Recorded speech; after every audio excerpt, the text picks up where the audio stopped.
Nous y voilà pour un deuxième épisode. Deuxième Ouais, on épisode, n'a pas oui. fait trois, hein, c'est le C'est le deuxième. deuxième.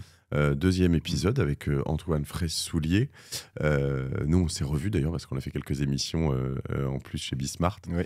C'était assez rigolo sur un portefeuille virtuel où je me suis.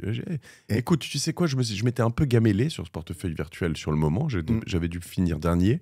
Mais quand les cryptos sont remontés, je pense que j'ai rebouffé tout le monde. à mon Oui, avis. oui, oui. Et en plus, Orpea aussi. Orpea qui est remontée bien remontée. Oui, C'est oui. vrai Elle est bien remontée, Orpea. Oui, oui. Je sais que tu avais j'ai mis pas- oui, là-dessus. j'avais mis beaucoup. Et ouais. effectivement, on a été plutôt sur un point bas là, quand il y avait le concours et c'est remonté. Et les cryptos sont bien remontés aussi depuis le début de l'année. Donc c'est pour ça que il faut toujours regarder sur du long terme. Là, c'était que sur 6 mois, donc ça ne veut pas dire grand-chose. Écoute, ouais, en effet, c'est bien c'est- remonté parce que j'avais dû perdre 14% et je ne suis plus qu'à moins 3, en effet. Non, oui. Attends, si, j'ai un peu de virtuel. Non, je suis quand même pas, c'est quand même pas terrible. Mais en effet, les cryptos sont bien remontés. Ouais. Et Orpea, bon, attends, mais oui, en effet, je suis dans le vert sur Orpea. Ah non, je suis pas du tout dans le vert sur Orpea. C'était un autre, c'est Euraseo dans le vert. Sur Orpea, D'accord. sur tout le truc, je suis à moins. Sur sur tout le truc, je suis à moins 88% quand même. Ah, d'accord. Oui, donc Ouais. autant te dire Et- que c'était quand même la bonne gamelle, mais en effet, c'est remonté, mais j'avais tellement perdu. 6 Bah. mois, je vais regarder sur les 6 derniers mois. Ouais. Ouais. Heureusement, c'était du virtuel, hein, parce que. Oui. Mais ouais, c'était quand même très très dur. Bon, on n'est pas là pour parler de ça, en l'occurrence. On va parler d'un sujet spécifique que tu connais bien, qui est en Asie, qui est la Chine. Alors, on va faire un épisode spécifique, et c'est marrant parce qu'on m'a proposé de faire un autre épisode récemment. Enfin, on me l'a proposé, je ne l'ai pas fait encore, mais sur l'Inde, et je pense que j'irai faire ça aussi prochainement. Faire un peu des Intéressant. focus sur certains pays comme ça, parce qu'il s'y passe des choses uniques, en fait. Et voilà, donc je précise que toi, tu es market analyst, Oui. indépendant. Tu travailles notamment pour eToro, qui est un de mes sponsors, mais c'est pas dans ce cadre-là que tu es là, c'est plus Tout pour à fait. donc parler de ce sujet que tu connais bien. D'ailleurs, un petit aparté sur l'Inde. L'Inde est en train de devenir le pays où il y a la plus forte population mondiale. Ouais, Je sais en pas effet. Et c'est en train de dépasser la Chine, justement, aux alentours des 1,4 milliard. L'Inde, en fait, a à peu près 1% de population en plus par an. Ouais. Tandis que la Chine stagne depuis maintenant plusieurs années. D'ailleurs, la population commence à décroître Ouais, en c'est Chine, ça. d'ailleurs. Hein. Ouais. Et on voit qu'il y a ce croisement qui est en train de faire, parce que c'est très rare. Hein, ça fait à peu près plus de 70 ans, je crois, que la Chine a la population la plus importante en termes de volume au monde. Et donc là, il y a ce croisement. Mais c'est pas rassurant pour l'Inde, justement. Oui, c'est ce qui est intéressant, c'est qu'il y a toute une question d'infra. J'ai fait un ou deux épisodes autour des infrastructures. Et l'Inde n'est pas du tout, semble-t-il, ni sur l'éducation, ni sur les infras, pas prête politiquement, c'est pas hyper solide. Et il y a énormément de jeunes, en fait, parce que la population est très jeune en Inde et qui se retrouvent sans emploi, même avec un bac plus 4 ou plus 5, ils ne trouvent pas d'emploi. Donc il y a un gros problème de chômage pour les jeunes en Inde. Ouais, parce que souvent ils sont justement en plus assez mal formés, j'ai cru comprendre. Écoute, voilà, donc ce sera un autre sujet qu'on traitera.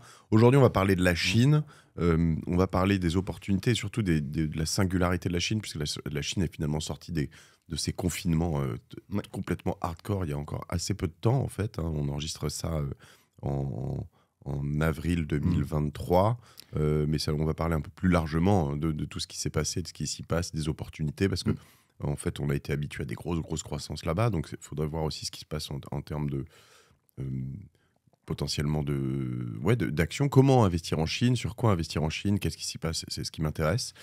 Avant de rentrer directement dans le vif de ce sujet-là, j'aimerais quand même qu'on faisait un tout petit débrief en se faisant un café ensemble là juste avant.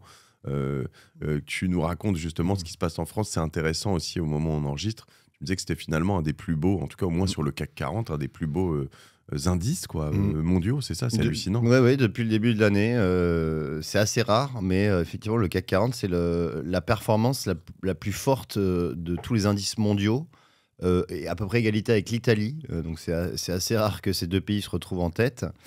La France, c'est essentiellement dû au luxe, au secteur du luxe, hein, alors c'est 3 sociétés essentiellement, hein, donc c'est LVMH, L'Oréal et Hermès, qui sont les 3 plus fortes pondérations, en fait, les 3 plus importantes capitalisations boursières en France, et qui ont publié des résultats au premier trimestre extrêmement bons, avec des croissances à 2 chiffres, notamment tirées par la Chine qui repart, hein, Intéressant. Ok. les Chinois n'ont pas arrêté à consommer des produits de luxe.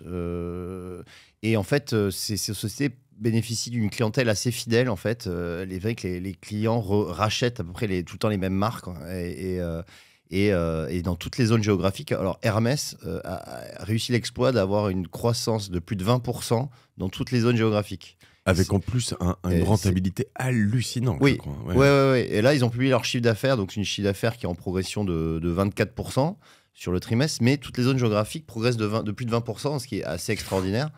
Donc c'est à souligner. Et les actions, du coup, sont au plus haut historique, font des nouveaux plus hauts. Donc ça a été le cas de LVMH, de L'Oréal hier d'ailleurs, et de Hermès aussi, qui a fait des nouveaux plus hauts. Et Hermès, d'ailleurs, l'action se rapproche des 2000 € pour une action. Donc bon, on est... C'est vraiment fou, hein, parce que en fait, tu vois une sorte de fragmentation du monde avec des gens qui sont quand même en bonne galère, donc les pauvres qui sont de plus en plus pauvres, et puis je ne sais pas si les riches sont de plus en plus riches, a priori si, mais en tout cas, donc, les valeurs du luxe se portent hyper bien, alors que finalement, les valeurs plus populaires se portent hyper mal, du coup. Hein, non alors effectivement, toutes les études montrent qu'il y a un accroissement des inégalités, ça c'est clair, et effectivement... Le luxe, en fait, n'est même pas, ne subit pas l'inflation, puisque on pourrait se dire, les prix montent, parce qu'ils relèvent leurs prix quand même, hein, des produits, des marchandises, donc les prix sont quand même très élevés pour un sac ou Vuitton ou autre chose, et en fait, les acheteurs ne sont pas sensibles, alors que dans d'autres secteurs, le secteur automobile par exemple, où c'est quand même beaucoup plus compliqué. Alors il y a eu Renault, par exemple, qui a relevé ses prix, mais on voit que les volumes sont en baisse. Donc, effectivement, il y a 2 poids, 2 mesures. Il y a des secteurs qui pâtissent de la hausse des coûts, hein, de l'inflation, et d'autres qui ne subissent pas de problèmes par rapport à ça. Donc, Et ça, c'est intéressant parce qu'en parallèle de ça, on voit aussi que donc sur les indices américains, notamment nord-américains, les marchés sont portés aussi par uniquement quelques valeurs. Alors, les techs qui reviennent un petit peu, je crois, quand même. Alors oui, la tech, cette année, ça marche plutôt bien. Après une forte baisse, hein, je rappelle, le Nasdaq a perdu 33% en 2022, donc c'est un tiers de la valeur, c'est quand même assez important. Et là, depuis le début de l'année, ça revient bien. Les techs, en général, ont bien progressé. On est sur en général, plus 20% de hausse. Et les big tech, hein, donc aujourd'hui les big tech, on a un petit changement, c'est-à-dire que Nvidia a remplacé Meta, en fait, hein, Facebook, enfin ex-Facebook, qui a quand même beaucoup baissé. Et Nvidia est passé devant, hein, c'est la numéro 5, hein, on va dire, des GAFAM. Et Nvidia progresse de quasiment 90% depuis le début de l'année, donc on a un gros retour quand même sur les semi-conducteurs. C'est relou pour les GAFAM, parce que du coup, on va devoir dire les GAFAM. C'est relou. Les GANAN. Okay. Mais effectivement, la tech, ça porte plutôt bien. On a un retour. Alors, est-ce que ça va durer ? À voir. On a le 2e trimestre qui vient de commencer. C'est un peu plus poussif. Et on a surtout des craintes, en fait, de récession aux États-Unis. Et c'est ce qui pose problème. Et par conséquent, si la récession arrive, les techs auront du mal à monter, en tout cas. Alors c'est là où en effet tout ça est assez, ces craintes et enfin tout ça est assez documenté finalement. Ça fait quand même quelques temps, presque 2 ans au moins, qu'on marche sur des œufs, avec des hauts, des bas, hein, dans ces 2 années écoulées. Mais finalement, si on va sur le sujet du jour, dans ces 2 années ou même un peu plus, presque 3. La Chine, elle a été mise sous cloche, quoi. En fait, il s'y passait plus rien, quoi. Et donc, c'est là où, en fait, c'est assez intéressant parce que, tu le disais, finalement, elle tracte de nouveau un certain nombre de valeurs, notamment dans le luxe et probablement ailleurs. Et on voit pas exactement donc, comment ça va, parce que tout est quand même un peu interdépendant. Si les États-Unis vont mal, peut-être que la Chine va quand même moins croître que prévu, si l'Europe, voilà. On a quand même l'impression qu'il y a une sorte d'effet de rattrapage sur un pays qui est le plus gros au monde, qui a quand même un certain nombre de richesses.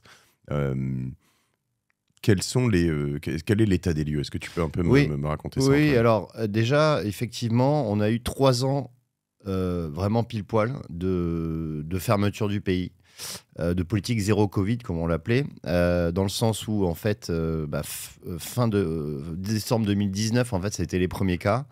Et décembre 2022, ça a été la réouverture. Donc, durant ces 3 ans, il y avait une politique très stricte. Hein. Vous avez dû tous le voir dans les médias. C'est-à-dire que, pour vous donner un exemple, pour voyager en Chine, hein, même pour aller dans le pays, pour aller d'une région à une autre, il fallait faire un test PCR au début du voyage, en étant négatif, et à l'arrivée du voyage, il fallait obligatoirement faire un nouveau test PCR alors qu'on était négatif au début du voyage. Donc c'est pour dire qu'en fait, c'était quasiment impossible de voyager. Il y avait une politique vraiment très drastique du gouvernement. Donc en fait, des travailleurs enfermés. Des travailleurs enfermés, aucune consommation. Et d'ailleurs, ce qui est assez fou, c'est que le PIB chinois a réussi à ne pas rentrer l'économie chinoise n'est pas rentrée en récession. Alors après, évidemment, c'est aussi les chiffres que nous donne le gouvernement chinois. Donc, mais au final, on a eu 3 ans où quasiment aucun investissement étranger est arrivé. Je crois que les IDE, hein, les investissements directs étrangers, étaient en baisse de 75%. Donc, en fait, on a eu vraiment une politique très stricte, mais plus tenable, en fait. Et c'est là où le gouvernement a fait un virage à 360 degrés. Du jour au lendemain, ils ont annoncé que, on passait du zéro Covid à l'infini, entre guillemets. Politiquement, c'était une grosse décision parce que ça commençait à bouillonner, bouillir. Enfin, on n'était pas loin de la révolution. Oui, il y avait déjà des premiers signes de manifestation. Et puis surtout, c'était un gouffre financier aussi, hein, parce que finalement, faire des centaines les régions étaient endettées avec des tests PCR à plus savoir qu'en faire. Et du coup, ça commençait à gronder. Et donc, du coup, sous pression, le gouvernement chinois a fait volte-face et a ouvert le pays. Alors, le pays tournait quand même encore, c'est-à-dire qu'il produisait encore, je sais pas moi, des iPhones, un certain nombre de choses. En revanche, en effet, il tournait pas trop à l'intérieur, donc ça consommait moins, etc. Tu dis, ils sont restés ils sont pas rentrés en récession, donc il y avait un peu de croissance quand même. Il y a eu un peu de croissance. Ils sont restés les chiffres, c'est à peu près 2,9 en 2022. Donc, ce qui est qu'on prendrait à fond pour la France, mais pour la Chine, c'est vraiment. C'était. Oui, voilà, c'est-à-dire que la Chine est restée en moyenne entre 9 et 10 pendant 20 ou 30 ans. Et là, effectivement, on était quasi en stagnation. D'ailleurs, à propos de la croissance, on a eu les chiffres au premier trimestre et ils sont sortis à 4,5. Donc, c'était plutôt. Donc, on voit qu'il y a un redémarrage. Les exportations repartent. Hein, on a une forte Ce que j'allais te demander, qu'est-ce qui s'est passé quand on a rouvert? Ça a rouvert à quelle date? Décembre 2022. Ok. Ça a rouvert décembre 2022. On a commencé à voir les réouvertures des frontières, fin des confinements, fin des tests PCR obligatoires, fin des quarantaines, et donc vraiment réouverture. Donc du coup on a aussi les Chinois qui ont encore recommencé à voyager. Donc ça a aussi profité. C'est un milieu un peu plus de temps. En tout cas ici à Paris, on a mis 2-3 mois à les voir revenir quand même, mais à partir de janvier-février, c'est ça. Et d'ailleurs, les chiffres ont commencé à s'améliorer à partir du mois de mars. Il y a eu le nouvel an lunaire qu'ils font, je crois que c'est au mois de février, début février. Chinois, et nouvel an chinois. Et donc, du coup ça s'est passé normalement comme en 2018, hein, parce que c'est ou 2019 la dernière fois. Et du coup, ça commence à repartir. Donc, la Chine est en phase de redémarrage, en fait, de son économie. Et les marchés chinois, alors, parce que c'est une économie un peu particulière qui n'est pas complètement libre, partiellement, c'est quand même un pays communiste, hein, donc je sais pas, quels sont les noms d'ailleurs, les indices, les bourses, c'est la bourse de Shanghai, c'est ça, non? Oui, il y a la bourse de Shanghai, la bourse de Shenzhen aussi, et la bourse de Hong Kong. Qui sont des bourses privées à chaque fois? Oui, c'est des bourses privées. Alors, il y a... Qui sont liées les trois ou pas du tout? C'est trois bourses différentes? Oui, alors c'est trois bourses différentes, mais... C'est pas Euronext, j'imagine, qui est derrière? Non, c'est alors, il y a le FTSE qui est derrière pour... Ah oui? Ouais, le FTSE China qui représente les 50 plus grosses sociétés chinoises. Il y a la bourse de Hong Kong aussi. Et ensuite, il y a aussi un indice qui est assez intéressant qui est suivi. Et ça s'appelle le MSCI China. Ok. Et celui-là, il y a toutes les. C'est un peu comme le S&P 500 aux États-Unis. C'est-à-dire que c'est toutes les il y a 600 sociétés chinoises. Ok. Et ça, c'est très révélateur de l'état de l'économie Et chinoise. ça, ce sont des indices qu'on trouve un peu partout, Oui. sur toutes les plateformes. Oui, bien sûr, donc, vous les retrouvez facilement.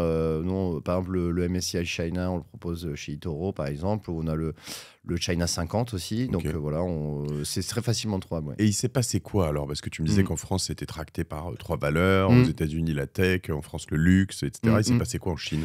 Ben, pour vous donner un ordre d'idée, les 2 plus grosses sociétés qui tractaient l'indice, c'était Alibaba et Tencent. Alors, donc de la tech. De la tech, ouais. De la tech, ouais. Il faut savoir qu'Alibaba a baissé à peu près de 70% depuis ses plus hauts qui étaient à peu près en mi-2021. Alors, il y a eu 2 choses. Il y a eu le départ de Jack Ma aussi. Enfin, le départ, la disparition. La disparition, à un moment. Ouais. C'est quand même une des particularités aussi de ce marché. Et Alibaba va être découpé, si j'ai bien compris. Oui, tout à fait. Alibaba va découper en 6, ce qui est très rare. C'est en général découpé en 2 ou 3. Et là, c'est vraiment un démembrement total. En 6, il y aura une partie cloud, une partie entertainment, payment, voilà. Ce qui est plutôt normalement une bonne chose pour les sociétés. En général, elles progressent en bourse. Là, il n'y a pas eu un gros effet en fait. Moi, j'ai trouvé que Alibaba est vraiment pas forcément beaucoup monté après cette annonce. Mais c'est qu'Alibaba, en fait, il y a tellement peu de visibilité que je pense que les investisseurs ont du mal à revenir dessus. Okay. Contrairement à Tencent, en fait, Tencent qui est vraiment toujours c'est la plus grosse société chinoise aujourd'hui, Tencent. Donc c'est un peu, ils font énormément d'activités. Il y a la musique, par exemple, avec Tencent Music. Il y a l'équivalent de Spotify. Voilà, l'équivalent de Spotify, c'est ça. Il y a aussi le réseau social, les réseaux sociaux, il y a plein de choses, bref. Et Tencent Riot Games, Epic Games, je vois, je suis en train de regarder. Donc, il y a quand même des belles marques enfin, moi, je ne savais pas que Epic était chez eux. Epic, c'est ceux qui font... Non, je me suis demandé si c'était pas ceux qui faisaient. Ça va me revenir, ce jeu auquel j'ai joué pendant des années, là où tu diriges une voiture, mais ça doit pas être ça. Je vais regarder. GTA, c'était pas Epic. Je sais pas. Okay. Ça, je sais pas. Mais toujours est-il que Tencent, c'est en tout cas une valeur qui avait repris. C'est Rockstar Game, pardon, oui, évidemment. Qui a bien progressé. Tencent, quand on regarde, ça avait beaucoup baissé. Depuis la réouverture, ça a repris 50%. Et c'est vrai que c'est encore une belle société, moi je trouve, Tencent. Et ensuite... c'est QQ, en fait, l'essentiel, je crois. QQ Live, QQ Show. Il me semble que nous, on ne connaît pas ça parce qu'il y en a. Et ils ont aussi Weibo, qui est un des... Oui. Voilà, donc c'est ce que je cherchais. WeChat. Weibo. Ah, ok. WeChat, oui, bien sûr. Oui, ils ont le... Ouais, donc c'est vraiment... c'est pareil, d'ailleurs. Tu payes aussi beaucoup sur tous ces trucs-là. Peut-être qu'un jour ils seront démembrés, non? Je sais pas. Alibaba était trop gros en fait, non? Pour Alibaba, je pense que Jack Ma dérangeait le gouvernement. C'est-à-dire qu'il était un peu trop électron libre. Et du coup, c'est vrai qu'on le voyait beaucoup dans les médias, beaucoup aux États-Unis. C'était vraiment une figure très visible. Et puis, du jour au lendemain, ça a été terminé.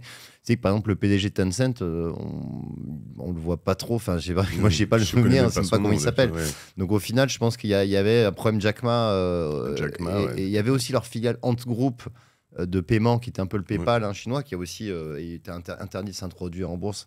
Qui devait s'introduire en bourse. C'est à ce moment-là où il a été arrêté, plus ou moins. Et donc, du coup. C'était Alipay, en fait. Alipay. Je recommande vraiment à ceux qui aiment bien ce genre de truc la bio de Jack Ma, parce que ce truc Alipay, ça a été un peu dodgy. Il a quand même fait un coup de Trafalgar à pas mal d'investisseurs, dont les Japonais de SoftBank, etc. Il a un peu... et c'est vrai que je suis assez admiratif envers ce type, mais je ne crois pas toujours été tout clean. Mais en effet, qui a pris très cher. Qui a disparu. Oui, qui a disparu. à un moment donné. Donc, ok, les valeurs tech comportées, tout ça, c'est quoi les types? Enfin, elles ont doublé, elles ont... les valeurs tech ont baissé à peu près de 2 tiers entre mi-2021 et fin 2022. même 2021-2022. Et ensuite, là, depuis le début de l'année, elles rebondissent bien. Ok. Elles rebondissent bien. On a aussi, par exemple, JD.com, qui est aussi... voilà, il y a aussi... JD.com qui est aussi, oui, donc comme une tech. Hein, une tech, voilà, dans la tech, il y a Pindi Audio, il y a... voilà, il y a aussi le Uber chinois qui s'appelle Didi. Ok, ouais. Voilà, il y a pas mal de sociétés qui, à mon sens, ont quand même des niveaux d'entrée assez intéressants parce qu'elles ont énormément baissé. Donc, si on estime que, comment dire, que le business model est crédible et qu'elle continue à faire des profits, ça devrait remonter en bourse. Il n'y a pas de raison. Pour donner une idée, hein, sur un Tencent, du plus haut 719 Hong Kong dollars, au plus bas 190 Hong Kong dollars, donc en octobre 2022. Voilà. Elle est remontée ensuite jusqu'à 415 au plus haut en fin janvier. Et là, elle est aux alentours de 380, donc elle a redoublé. Elle a redoublé, depuis les points bas. Depuis le point bas d'octobre. Donc et ça, c'est plutôt un bon rebond si tu regardes. Il n'y a pas beaucoup d'actions en France, en Europe, aux États-Unis qui ont doublé, depuis octobre. Non, mais c'est clair. Mais est-ce qu'on arrive après la tempête là? Non, je pense pas. Je pense qu'il faut avoir vraiment une vision long terme. Vision long terme, je pense que ces sociétés peuvent revenir sur leur plus haut. Il n'y a pas de raison. Ça va dépendre évidemment. On va regarder quand même en détail parce qu'il y a des sociétés où ça marche pas très bien, comme comment elle s'appelle, pas Slack, mais c'est qui fait le réseau social, Snap. Snap, ça va pas du tout, par exemple. Donc il faut quand même trier. Oui, alors je reprécise que tout ce qu'on dit là, c'est alors déjà, moi je suis pas habilité, ce sont pas des conseils d'investissement, de choses comme ça, ce sont des engagements, des analyses, des choses qui n'engagent que nous, d'une part, et d'autre part, il faut faire le tri, quoi. C'est pas genre investir dans toute la Chine, ou alors tu prends des indices, hein, c'est possible, mais en revanche, toi tu me dis, ces actions, en fait, elles sont encore que à la moitié de ce qu'elles valaient à un certain moment, donc il y a peut-être encore un peu de croissance à moi je pense qu'elles ont la Chine a énormément baissé en 2 ans, et c'est souvent quand les prix sont au plus bas qu'il faut en général racheter, hein. Et là on voit que la chute a commencé à s'estomper, enfin à s'arrêter, et on est sur une phase de reprise. Donc effectivement la volatilité est importante, hein. On voit sur Tencent, Alibaba elle a beaucoup moins rebondi, donc ça pourrait aussi être intéressant. Et puis il y a aussi un secteur dont je voulais parler, c'est le secteur des voitures électriques. Okay. Parce que la Chine est vraiment c'est un truc de ouf. On les voit apparaître dans Paris des marques de voitures que j'ai jamais vues, etc. Couvrent à la Madeleine. Tout à fait. D'ailleurs, il y a une marque alors je sais pas comment elle se prononce, BYD, qui vient d'annoncer la première voiture électrique sous les 10 000 euros. Voilà, une microcar électrique sous les 1000 euros. Donc en fait, il y a aussi une société qui s'appelle NIO, qui est très appréciée par d'ailleurs les investisseurs chez eToro, hein. C'est une des top 5 détenus par les investisseurs eToro. Donc NIO, qui est un des leaders aussi du marché des voitures électriques en Chine, et qui devrait faire de l'ombre très probablement à Tesla dans les prochaines années. Fondé en 2014, William Li. Voilà, et il y a c'est encore très fragmenté comme marché, parce je crois qu'il y en a au moins 5 ou 6 des constructeurs automobiles chinois, voilà, dans l'électrique, et selon moi ils vont quand même réussir à capter une bonne part de marché, de ce marché qui est l'avenir, hein, simplement, hein, parce que quand on voit qu'en 2035 la vente de voitures thermiques sera interdite en Europe, par exemple. L'avenir, c'est l'électrique. Et d'ailleurs, même, on parle du full électrique et pas de l'hybride, hein, même. Hein. Donc ça, c'est aussi, parce qu'il faut penser investissement, il faut penser long terme, il ne faut pas penser ultra court terme à un mois, par exemple. Hein. Et ces sociétés sont, à mon avis, assez attractives aujourd'hui.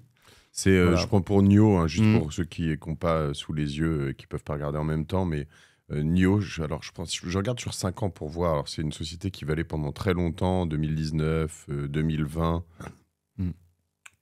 pardon, aux alentours de 3-4 dollars.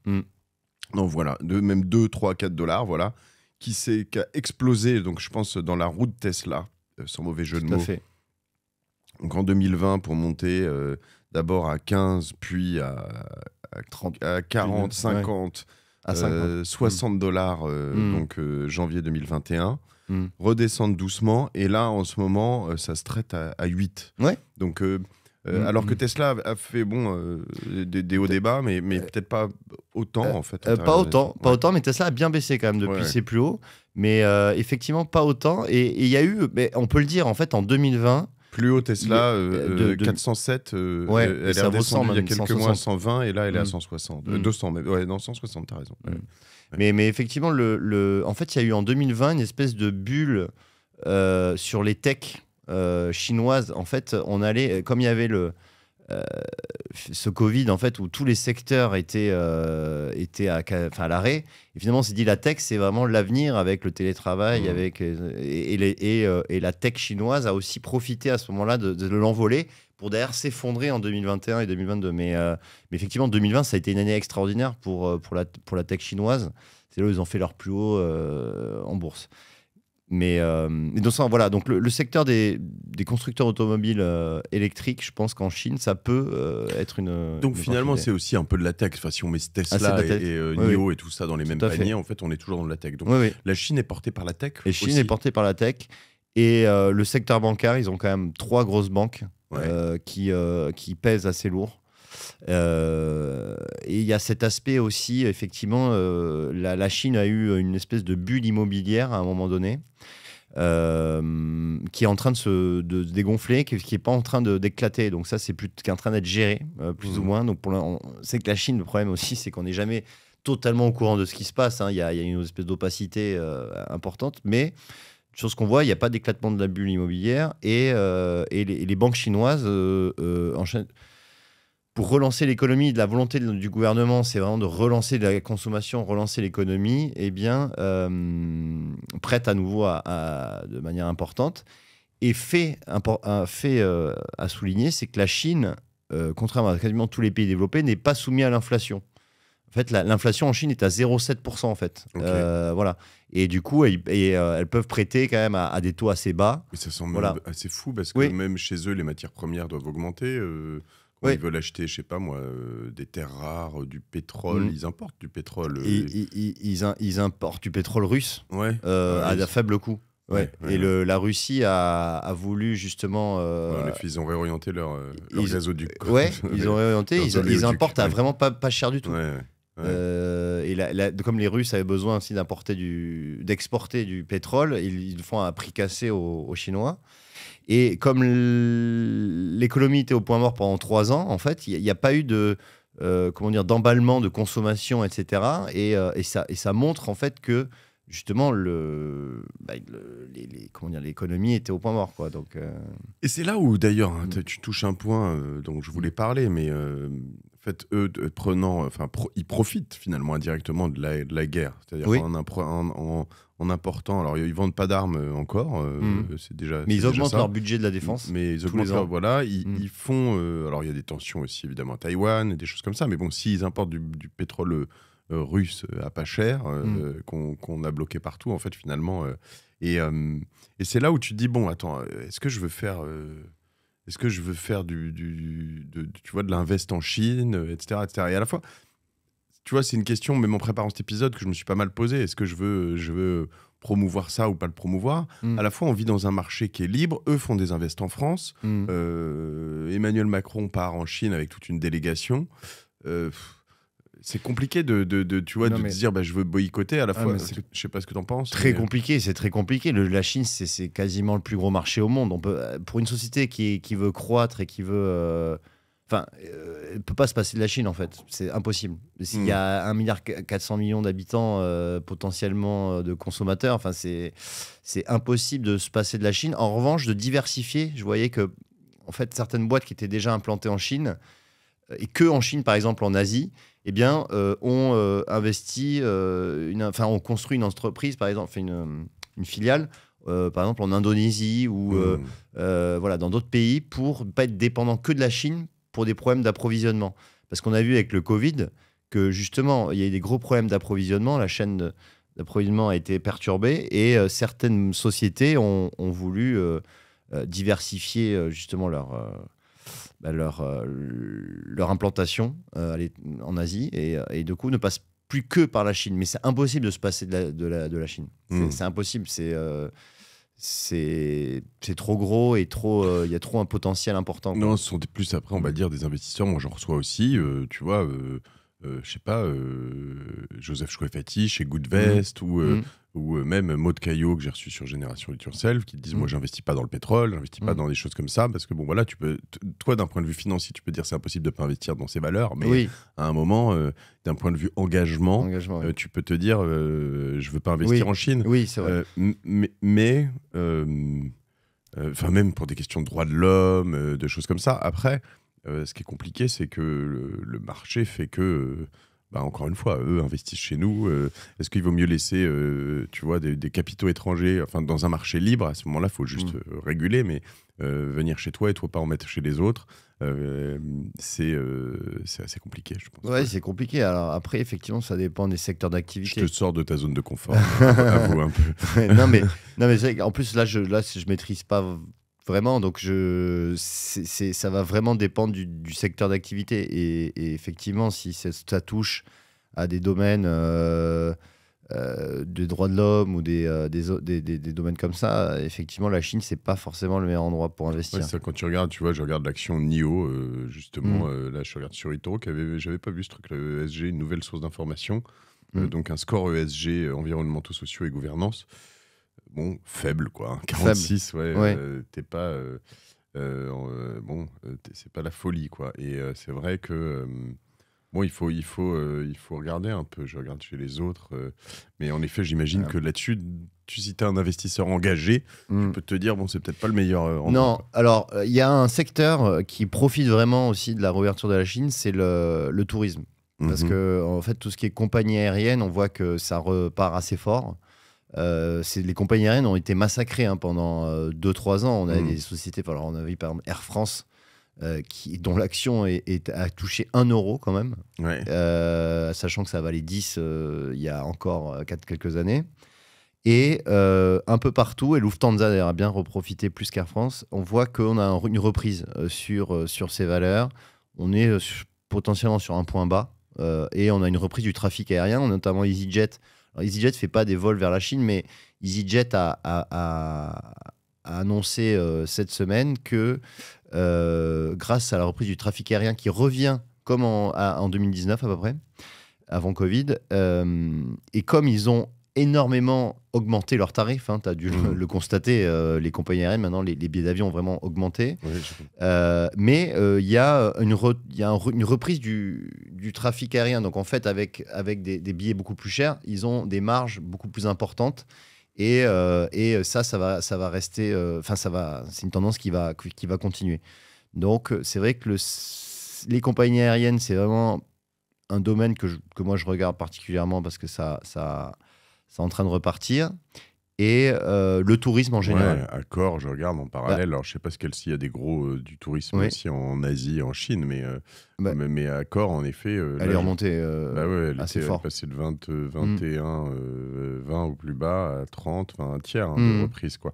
En effet, ça, tu le vois juste dans les hôtels à Paris, quoi. C'est-à-dire que les prix ont juste doublé et tous les hôtels sont pleins, quoi. Mais d'ailleurs, un peu, pas que à Paris. Tout à fait. Un peu partout. Tu veux réserver tes vacances au Club Med à Noël prochain, c'est plein. C'est plein, voilà. Et en fait, mais les gens aussi ont envie de revoyager finalement. Et même pour les voyages d'affaires, on disait les voyages d'affaires c'est mort, mais en fait pas du tout. Les gens sont quand même contents de repartir dans un meeting à l'étranger, voir des gens au contact humain, etc. Donc ça, c'est vraiment un secteur qui est en plein boom et ça devrait rester, ça devrait continuer. Et donc, si tu couples ça à l'Asie, il y a des valeurs aussi à la Chine spécifiquement qui sont intéressantes aussi. Alors, des valeurs chinoises, tu veux dire tourisme, il n'y en a pas énormément. Non, c'est plutôt des valeurs européennes et américaines. Effectivement, le leader européen de l'hôtellerie, c'est Accor, qui a bien marché. Ensuite, il y a TUI en Allemagne, qui est une belle société. Et puis après, il y a tous les chaînes hôtelières américaines avec Hilton, Marriott, qui qui ont aussi bien repris. Par contre, petit bémol, c'est les compagnies aériennes américaines qui sont pas au top. On a vu, c'était quoi, American Airlines qui a publié des mauvais chiffres, mais ils sont un peu trop fragmentés aussi aux États-Unis. Pour clôturer notre sujet du jour sur la Chine, quelles sont les menaces? Elles sont plutôt économiques, politiques? Oui. Qu'est-ce qui peut se passer? Politique essentiellement, Ouais. parce que en fait, il y a une grosse des tensions commerciales avec les États-Unis. On l'a vu récemment où les États-Unis voulaient boycotter TikTok, par exemple. Et ont limité et incitent en fait leurs alliés, c'est-à-dire le Japon, les Pays-Bas notamment, et je ne sais plus quel autre pays, à échanger avec la Chine sur des machines électroniques et sur les semi-conducteurs. C'est vrai que les semi-conducteurs, les puces électroniques, c'est vraiment un sujet. Ah bah ils ont le Semiconductor Act, hein. Enfin, ils ont oui, vraiment, exactement. Les Américains veulent reprendre leur souveraineté là-dessus. Exactement. Ouais. Et en fait, ils font tout un lobby. Le renouveau de Nvidia, d'ailleurs. Mais d'où le renouveau d'Nvidia, tout à fait. Oui. Ça, c'est en partie à cause de ça que ça a bien progressé. Et donc, en fait, il y a tout un lobby américain pour éviter la Chine, en fait, de ce secteur des semi-conducteurs et tout ce qui est high-tech, en fait. Qui est pas loin de, je veux dire, qui est une sorte de résultat, je sais pas si mais finalement du Make America Great Again de Trump. Enfin, c'est lui qui a entamé ce virage quand même. Biden l'a repris après, mais de manière assez raide, mais sur les échanges avec... Bon, il était plus proche de la Russie, Trump. Oui, il était assez proche de la Russie. Ouais. Et effectivement, ça a commencé à ce moment-là avec Trump, où d'ailleurs on parlait de la guerre commerciale. On disait tout le monde, c'était dans les médias, la guerre commerciale entre la Chine et les États-Unis. C'était un gros sujet pour les marchés financiers à ce moment-là. Et effectivement, ça continue. Mais beaucoup moins relayé maintenant, mais elle continue, cette guerre commerciale entre la Chine et les États-Unis. Et ça, c'est vraiment quand même une zone d'ombre plutôt négatif. Ensuite, il y a un deuxième risque, c'est effectivement la dégradation de l'économie en général. Parce que si l'Europe et surtout les États-Unis rentrent en récession, ils vont beaucoup moins acheter des produits chinois, sachant que les exportations, c'est quand même une grosse partie de l'économie en Chine. Et donc, effectivement, si on rentre en récession, les exportations vont baisser, la croissance chinoise va baisser. Et donc, les actions chinoises ne devraient pas progresser en tout cas. Guerre commerciale, problématique économique. Et après, politique, j'imagine Taïwan et la Russie, où si demain, les Chinois commencent à s'exciter sur Taïwan ou à balancer trop d'armes à Moscou, ça risque de partir en cacahuète. C'est possible. Alors... c'est vrai qu'il y a eu l'épisode Taïwan. D'ailleurs, il y a eu 2 épisodes Taïwan avec Dover l'année dernière. Je pense qu'il n'est pas terminé là. Oui, il y aura plusieurs épisodes. Années, mais ça, bon, c'est pas vraiment comment ça peut évoluer. Ça, c'est vraiment une incertitude totale. Mais c'est vrai que lorsqu'il y a un pas qui est fait vers Taïwan de la part de l'Occident, tout de suite, les Chinois montent les crocs et... Donc, quand tu investis dans un portefeuille en Chine, si tous nos auditeurs se disent « Ok, je vais aller regarder », moi j'ai regardé finalement. Alors, il faut les trouver parce que c'est pas si simple, NIO, et on essaiera de mettre les valeurs peut-être dans le descriptif de l'épisode pour que vous les trouviez. Mais faut les trouver parce qu'il y en a plusieurs et c'est pas toujours simple. Et si tu veux y aller... Déjà, il faut être un peu précautionneux. Alors, soit sur des indices, tu reviendras peut-être qu'il y a des indices ou des portefeuilles intéressants, ou peut-être des portfolios, des personnes aussi à suivre, pourquoi pas. Mais ce que je voulais dire, c'est que tu dois faire, alors déjà, mettre peut-être 15%, 20% de ton portefeuille, mais pas y aller all-in sur la Chine, j'imagine. Non. Et quand même suivre.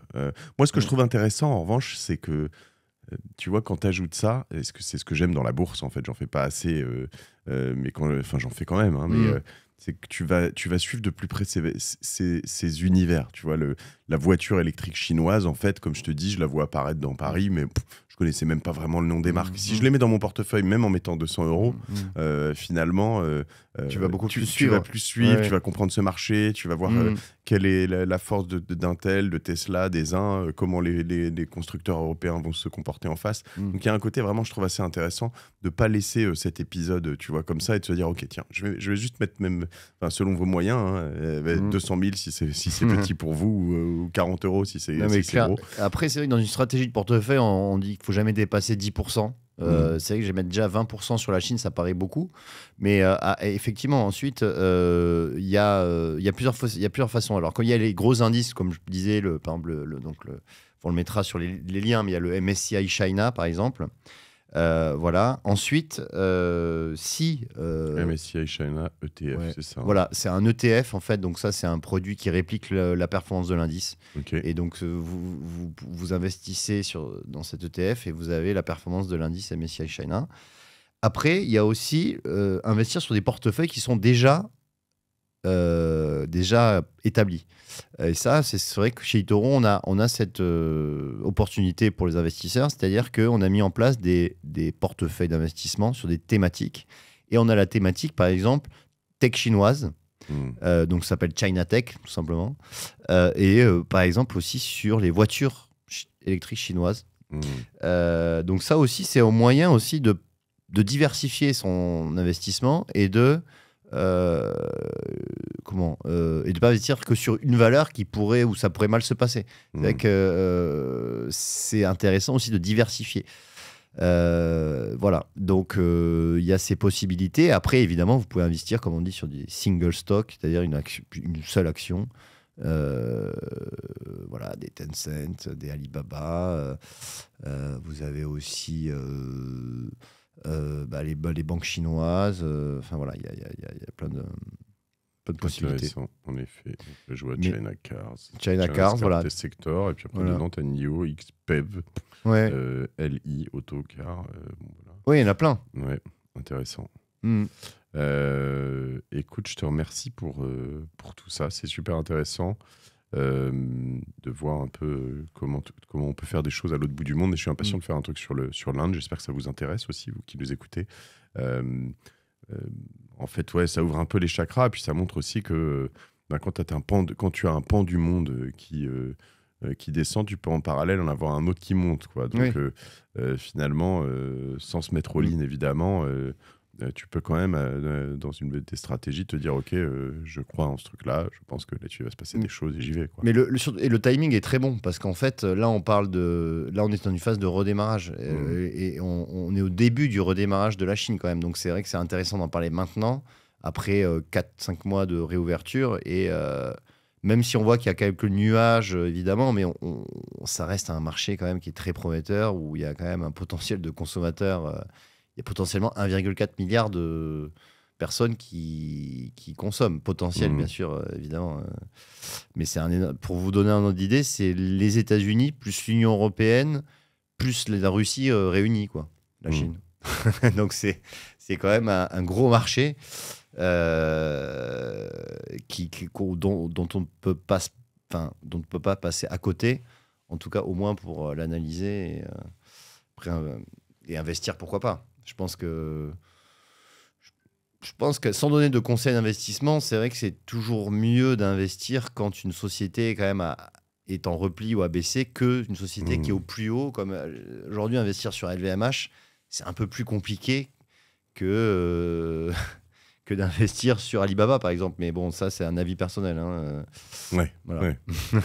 Je comprends. Écoute, merci en tout cas pour tout ça. Est-ce que toi, je comprends, et en effet, je sais pas si je peux acquiescer, parce que LVMH est quand même très surprenant. Je veux dire, je pense qu'il y a un moment, tu te réveilles il y a 2-3 ans, bon, c'est bon, t'es au max du max, puis finalement, t'as l'impression que t'es jamais au max du max. Jamais au max du max. Après, on s'est dit ça sur la tech à un moment, et puis il y a quand même un jour, il y a un max du max. Il y a un max. On dit les arbres ne montent pas jusqu'au ciel. Donc ça, c'est pareil en bourse. T'as un petit péché mignon d'investissement, une martingale à toi, Antoine? Une martingale à moi, c'est-à-dire... Je sais pas, ton petit trip de... peut-être idéalement en dehors de peut-être la bourse, hein, ou alors une action ou un truc, mais un endroit où tu investis, où tu fais des choses, où tu... non, mais moi, effectivement, j'ai investi en bourse parce que c'est vrai que je connais un petit peu le sujet. Mais si je... Ça sur fait quoi je de l'immobilier au Bahamas, de la crypto doji un peu... non. peu... Alors, je suis pas très crypto, en fait. Je connais pas bien la crypto. Je laisse ça au... Voilà. Pas dans des cartes Panini, Pokémon... Non, pas du tout. Non, moi, je suis assez tradit. Ouais. Non, j'ai investi dans l'immobilier où j'ai acheté ma résidence principale, si tu veux savoir. En région parisienne. Ouais, à Paris. Alors, j'ai réussi à l'avoir avec des taux encore bas, parce qu'aujourd'hui, investir avec des taux à 4%, c'est un peu plus rageant qu'il y a un an.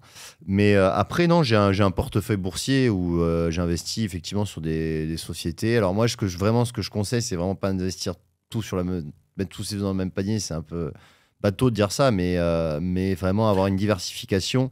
J'ai jamais, moi, une ligne de plus de 5% sur un portefeuille. Donc, mais c'est vrai, c'est intéressant et c'est très bateau. Et dans une stratégie très safe, si vous voulez pas perdre, ou pas trop perdre, en tout cas, c'est la meilleure stratégie. Et à la fois, tu vois, il y a un truc intéressant, c'est de se dire, si tu veux, à l'inverse, gagner beaucoup, le seul moyen, c'est de te mettre all-in sur un truc où tu as une forte conviction, où tu te dis, il va faire x10.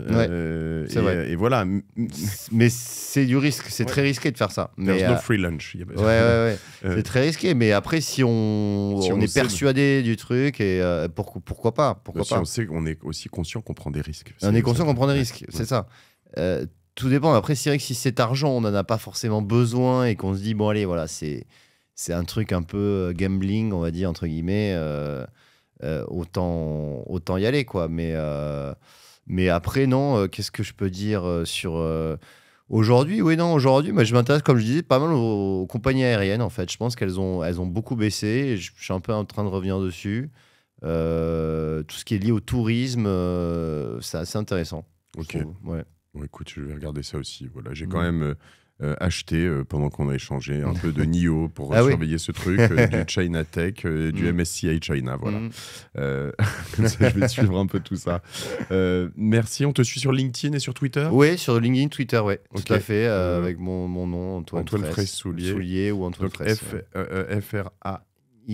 deux SE. Parce qu'hier j'ai eu un Antoine Fraisse sur mon autre podcast La Martingale, Génération du Yourself, que je te recommande, un mec extraordinaire, mais c'est F-R-E-Y-S-Z. Oui, je vois qui c'est. Un des meilleurs entrepreneurs et investisseurs que je connaisse. Incroyable. Donc, voilà. Mais écoutez, j'ai eu 2 Antoine Fraisse en 2 jours. C'est marrant. Merci Antoine, on te suit partout. Merci à vous tous, j'espère que ça vous a plu. Un épisode un peu différent, voyez, pour rentrer dans des valeurs, des univers. Moi, j'ai adoré parce que je découvre un peu aussi. Tu vois, je m'étais pas trop intéressé comme ça à cette réouverture de la Chine et tout ce qui s'y passe. Donc c'est intéressant. Le timing est bon. Et la bourse va m'aider à juste comprendre et suivre ça de loin. J'y suis pas allé très fort dans mon portefeuille, mais je vais être à 7-8% au total. J'ai mis 5% sur MSCI China. Allez, à plus tout le monde.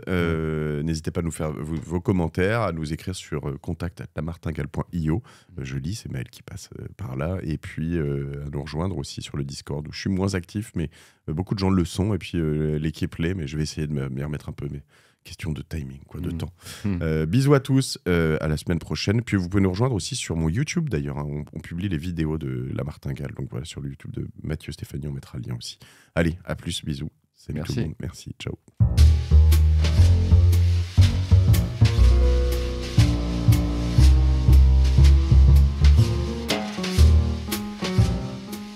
On va commencer là-dessus, puisque j'ai regardé un peu le portefeuille, puisqu'on parle quand même de bourse principalement aujourd'hui, et de Chine, mais je te racontais mon montant investi et mon résiduel sur Orpea, mais moins 94%, 93,5%.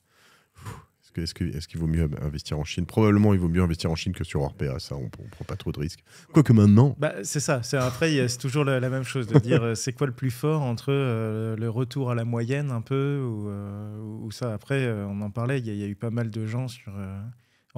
quand Société Générale cotait à 200 et quelques euros avant la crise de 2008, en disant ah oui, mais là c'est le moment, ça n'a jamais été aussi peu cher. Bon, au final, Eurotunnel aussi, c'est des exemples de trucs qui sont restés collés en bas. Oui. Bon, J'ai pas fait Cité Générale, j'ai fait Eurotunnel quand même. Mais je dois préciser quand même que j'ai gagné de l'argent sur Orpea il y a longtemps, mais sur l'intro en bourse. Donc je pense qu'au total, je suis à peu près... Bon. Franklin, on est là pour débriefer de cet épisode sur l'investissement en Chine. Pas en Asie, pas machin, mais en Chine, quoi. Le retour de Xi Jinping et de l'empire du milieu. Qu'est-ce que tu en as pensé de cet épisode avec Antoine Fraisse? C'était très intéressant, en fait, à la fois de regarder les fondamentaux de la Chine et quelques actions en particulier. Je pense quand même qu'il faut faire un peu attention, un peu comme dans tout investissement, c'est-à-dire il n'y a pas de free lunch, hein, on en dit régulièrement, mais globalement... Il n'y a pas de déjeuner gratuit. Donc, si tu veux, exactement, c'est ça. Donc il n'y a pas de rendement supplémentaire sans risque. Donc quand on est attiré par un rendement estimé ou promis, pire, promis, c'est que quelque part il y a des risques qu'on n'a pas vus. Ou alors c'est la réglementation qui va te sponsoriser, etc. Mais sinon, c'est qu'il n'y a pas de rendement sans risque. Et là, effectivement, ton invité, il a bien évoqué l'opacité, normalement, etc. Donc il a bien mis tous les disclaimers, entre guillemets, nécessaires. Mais oui, il y a une grosse asymétrie d'informations. Enfin, moi, je ne suis pas un spécialiste du marché chinois. Je ne comprends pas exactement quel est le modèle de consommation en Chine. Comment les gens réagissent, etc. Enfin, j'ai les grandes lignes comme tout le monde, mais de là à dire que je saurais anticiper une évolution de la demande, etc., je ne l'ai pas. Puis pareil, il y a beaucoup de risques spécifiques à ce pays. La réglementation elle-même, les relations avec les États-Unis, pour commencer. Après, potentiellement, des barrières douanières qui vont venir sur d'autres pays développés. On a vu la crise de l'immobilier, la politique anti-Covid. Tu peux quand même avoir des surprises sur ce pays-là qui sont quand même différents. Alors, qui dit surprise dit aussi potentiellement dans les deux sens. Hein, c'est bonne surprise. Et c'est vrai que moi, ce que j'ai trouvé intéressant dans cet épisode avec Antoine, c'est notamment, tu vois, quand on parle notamment de toutes les China Tech. Tu vois, j'ai investi pour tester, mais ni au quart. Bon, c'est plus pour le suivre, comme je le disais. Hein, c'est des petits tickets, quelques centaines d'euros, un peu plus, un peu moins, non pas moins. Et en l'occurrence, pour continuer à suivre ces valeurs, parce que tu dis typiquement les voitures. Leur marché domestique est tellement gros, ils ont fait des transferts de technologie tellement importants que acheter des voitures électriques en Chine où la production est si basse, s'ils commencent déjà à éclore en France, t'as un petit pari qui peut quand même être cool, quoi. Alors tu mettras pas vraiment all-in, quoique, hein, c'était chaud, mais tu te dis finalement, cette marque de voiture, c'est pas mal. Voilà. Il y a un truc à jouer, je sais pas ce que tu en penses. Tout à fait. Alors, déjà, effectivement, le petit pari en tant que diversification, c'est toujours intéressant. Après, ça peut être fait juste c'est la bourse un peu hobby là, dont on parle. C'est pas vraiment l'investissement pour ta retraite, etc. C'est de se dire, tiens, je vais prendre du temps à regarder. Ou c'est pour se tenir informé, comme tu l'as dit tout bêtement. Je le garde de côté et comme ça, je jette un coup d'œil. Personnellement, j'ai l'impression... À chaque fois qu'on parle d'une action en particulier, moi j'ai toujours peur d'une chose, c'est de me faire avoir par le storytelling. En fait, l'humain adore les histoires. Et ça, c'est depuis la mythologie jusqu'au rêve, en passant par les communications financières ou les commentaires de marché. Ça, c'est pas mal aussi. Où on essaie de rationaliser après coup. Donc voilà. En fait, quand le particulier français commence à investir dans les voitures électriques chinoises, c'est peut-être que le gros est dans les cours, quoi. C'est ça, mais je dois forcément rebondir là-dessus en faisant, et c'est pour peut-être l'exemple qui confirme la règle, tu vois, le contre-exemple, l'exception, pardon, c'est Tesla, quoi. C'est-à-dire que moi, Tesla, quand c'est... Et on pourrait reprendre Orpea dans l'autre sens, d'ailleurs, mais c'est de se dire, OK, à un moment, Tesla, moi, j'y suis pas allé... en mars 2020, alors que je suis allé sur plein d'autres sur lesquels j'ai bien gagné, mais celle sur laquelle j'aurais probablement le plus gagné, c'est Tesla, parce que je me disais, non mais c'est bon, tu vois, Tesla, le gain, il a été pris, quoi, c'est bon, et puis ça montait. Et en fait, le storytelling, là, dans un monde de créateurs de contenu, il a tout fait, en fait. Il a validé, survalidé, resurvalidé, parce qu'en fait, les gens achetaient plus de Tesla parce que c'était chaud, parce que c'était une bonne voiture, parce que la cotation, en fait, t'adhérais à un truc plus conceptuel, mais quasiment un peu comme Apple de temps en temps. Tu deviens actionnaire, en plus client, et en plus promoteur, en plus machin. Et donc c'est un peu T'es ambassadeur. Ouais, c'est ça. Le méga combo géant, quoi. Pour la marque, tout à fait. Bah, c'est ça, tu perds un peu l'objectivité de l'investisseur à ce moment-là. Mais c'est un plaisir. Il y a un autre. Tu y vas pour d'autres raisons. Ça fait penser à certains actionnaires particuliers qui sont actionnaires juste pour aller aux AG et puis où il y a les petits fours et compagnie offerts par les entreprises du CAC 40. On les voit dans les métros en mai, tu sais, avec leurs petits sacs des différentes AG. Donc bon, non, on y va pour différentes raisons. Voilà. Ils ont généralement les cheveux blancs, on est d'accord. Et je ne généraliserai pas. Ah, c'est drôle ça, les piques assiettes des AG. J'ai jamais pensé à faire ça. Tiens. Ah bah, c'était mon premier stage en finance, j'ai vu. Pas de pique assiette. Hein. Non, bon, ok, très intéressant. En tout cas, on n'y va pas all-in, on regarde. C'est vrai que les risques sont là. Je reprends même mon histoire de voiture. C'est vrai que certaines personnes, où je lisais certaines choses, où en fait, il y avait même de la méfiance quant à qu'est-ce que... Alors, on le voit sur... Il y a de la méfiance, en fait, déjà, vis-à-vis de la Chine, en tout cas sur l'extérieur. Les antennes, donc téléphoniques, il y a eu... voilà, et on me disait récemment, mais attends, les voitures, elles ont des capteurs, des caméras, tu sais pas où vont ces données, etc. Donc, tu te dis, il y en a même qui m'ont dit, même sur Volvo, je fais hop, Volvo, attends, j'ai une Volvo depuis... J'adore ma Volvo, commence pas à me faire m'emmerder sur les Volvo, mais ouais. Tu sais jamais où s'arrête le complot, où commence le vrai renseignement, entre guillemets. Bon, à part quelques leaks qui, eux, sont vraiment informés. Quelques ballons qui volent aussi au-dessus de... Oui, potentiellement, c'est ça, qui sont juste là pour décorer ou autre. Donc, en tout cas, je pense que c'est important d'en avoir en portefeuille parce que ça représente quand même une grosse partie. C'est quand même la deuxième économie mondiale. Alors, certes, quand tu regardes le MSCI Yakui, c'est plutôt petit, quelque part. Donc, mais c'est à peu près la moitié des pays émergents dans cette pondération. Un tiers, pardon, à peu près un tiers.